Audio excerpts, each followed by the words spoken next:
Dinner का तो मुझे पता नहीं, शायद डिनर तो नहीं हुआ, मुझे भी सुनने में आया है। लेकिन मैं ये समझती हूँ कि जिस इशू पे वो बुलाया गया था वो गिलगित बल्तिस्तान का इशू था। ये जो फैसले हैं ये पार्लियामेंट में होने चाहिए, ये GHQ में नहीं होने चाहिए। नवाज शरीफ के किसी नुमाइंदे ने आर्मी चीफ से मुलाकात नहीं की। मरियम नवाज कहती हैं सियासी मामला सियासी क़यादत को हल करने दें।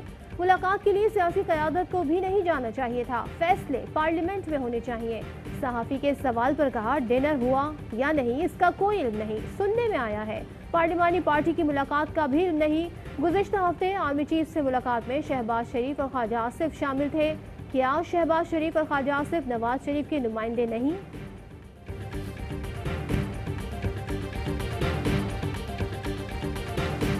स्पीकर कौमी असम्बली अब, और ये किसने कहा?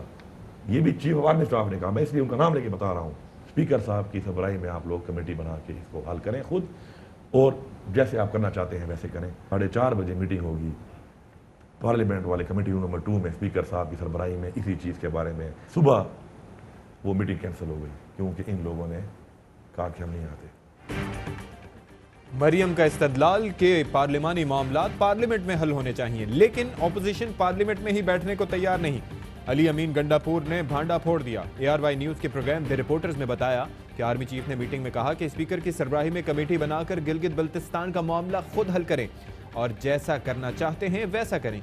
मगर एक दिन छोड़कर पार्लियामेंट के कमेटी रूम में स्पीकर की सरबराही में मीटिंग बुलाई गई तो इन लोगों ने आने से इनकार कर दिया, जिसकी वजह से मीटिंग कैंसिल हो गई।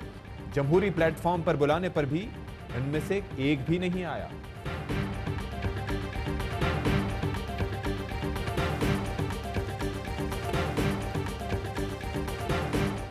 एहसन इकबाल का भी नाम लिखें, फिर आज मैं मजबूरन कहता हूँ एक नहीं 2 मुलाकातें हुई, कुछ अरसा पहले भी हुई। मैं और शहबाज शरीफ ने एक ही टेबल पे खाना खाया और ये चाय थी और ये 3-3.5 घंटे रही, वो कोई 5 घंटे रही।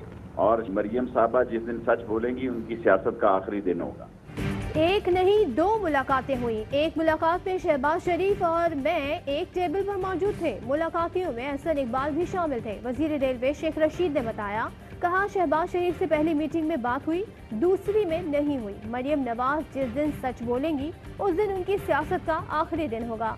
नून लीग से नई पार्टी बनने के बयान पर कायम हो। शहबाज शरीफ जो है वो नवाज शरीफ साहब के नुमाइंदे नहीं है, नंबर 1। नंबर 2, शहबाज शरीफ साहब की मुस्लिम लीग जो है वो अलहदा है, मरियम नवाज की मुस्लिम लीग अलहदा है। शहबाज शरीफ नवाज शरीफ के नुमाइंदे नहीं। फवाद चौधरी कहते हैं कि शहबाज शरीफ की मुस्लिम लीग, मरियम नवाज की मुस्लिम लीग अलग अलग है। असल में क़यादत की जंग है। शहबाज गिल कहते हैं कि विफाक की सियासत में शहबाज शरीफ बुरी तरह पिट गए। मरियम नवाज पूरी तरह से नून लीग की क़यादत छीनने के दर पे थी। उनकी वजह से आपस में लड़ाई पर झूठ बोला जाता रहा। दबाव के बायस मरियम और शहबाज एक दूसरे को डिसओन कर रहे हैं। अस्करी इदारों से मुलाकात में कोई बुरी बात नहीं।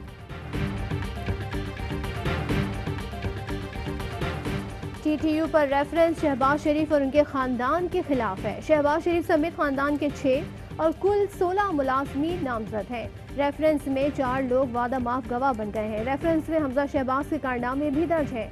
मावरे खुसूसी शहजाद अकबर कहते हैं यूनिटॉस के नाम से कंपनी ताहिर नकवी ने बनाई। जिस शख्स को पंजाब के बैतुल माल में लगाया गया उसने पहले हमजा शहबाज को 1 करोड़ दिया। पहले पैसा निसार ट्रेडिंग जाता, फिर कंपनीज और जाती अकाउंट में जाता था। शरीफ खानदान की सिर्फ एक रमजान शुगर मिल्स में 9.5 अरब मनी लॉन्ड्रिंग का इंकशाफ हुआ।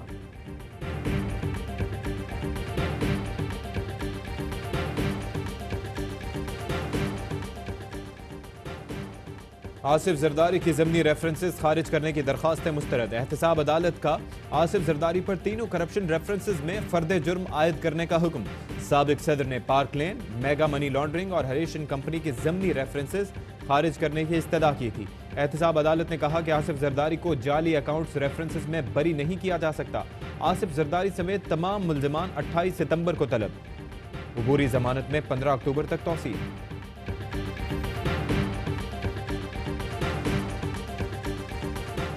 बल्दियाती इख्तियारात सूबे या विफाक को देना आर्टिकल 140 के खिलाफ है। मकामी हुकूमतों का होना किसी की चॉइस नहीं बल्कि लाजमी है। कराची का मौजूदा निज़ाम अवाम को फ़ायदा नहीं दे रहा। कराची को जो भी निज़ाम दिया गया उसके कोई अच्छे नताइज नहीं निकले। चीफ जस्टिस के बल्दियाती इदारों के इख्तियारात से मुताल्लिक दरख्वास्त पर समाअत में रिमार्क्स। जस्टिस एजाजुल एहसन ने कहा, सिंध का बल्दियाती कानून न 3 में है न 13 में। शहरियों का मफाद देखकर कानून साजी होनी चाहिए। तहरीक इंसाफ की दरख्वास्त पर रजिस्ट्रार के एतराज़ात कलअदम करार। सिंध हुकूमत, अटॉर्नी जनरल और एडवोकेट जनरल सिंध को नोटिस जारी। KP और बलूचिस्तान के बल्दियाती इख्तियारात कॉपी पेस्ट कराए।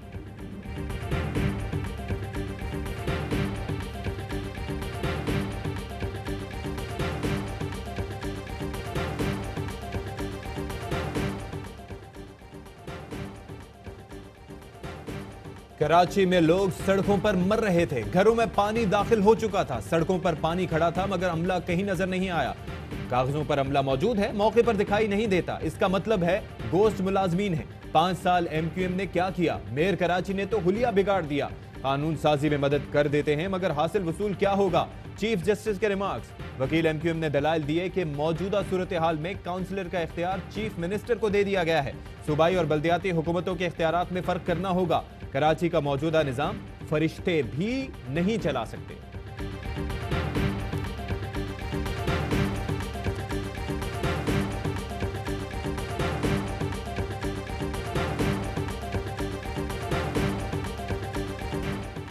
क्लिफ्टन कराची में लड़की का मुबैना गैंग रेप। मेडिकल रिपोर्ट में लड़की से ज्यादती की तस्दीक नहीं हुई। लड़की के जिस्म पर तशद्दुद या जबरदस्ती के निशानात नहीं पाए गए। पुलिस के मुताबिक मुतासरा लड़की और मुल्जिमान के DNA टेस्ट होंगे। मुल्जिमान की गिरफ्तारी के लिए कोशिशें जारी हैं। CCTV फुटेज में CVO के करीब कार को रुकते और लड़की को गाड़ी से निकलते देखा जा सकता है। फुटेज में लड़की होशो हवास के साथ तेजी से रवाना होती दिखाई दी। लड़की के हाथ में शॉपिंग बैग भी था।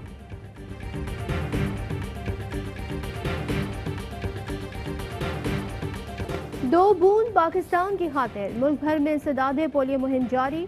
रजाकार कोरोना SOPs पर अमल करते हुए बच्चों को मूजी मर्ज से बचाव के कतरे पिला रहे हैं।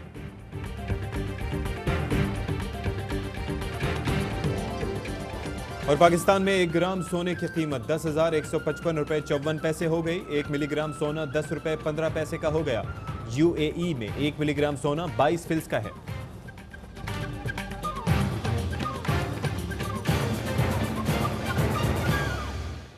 हेडलाइंस आपने जानी।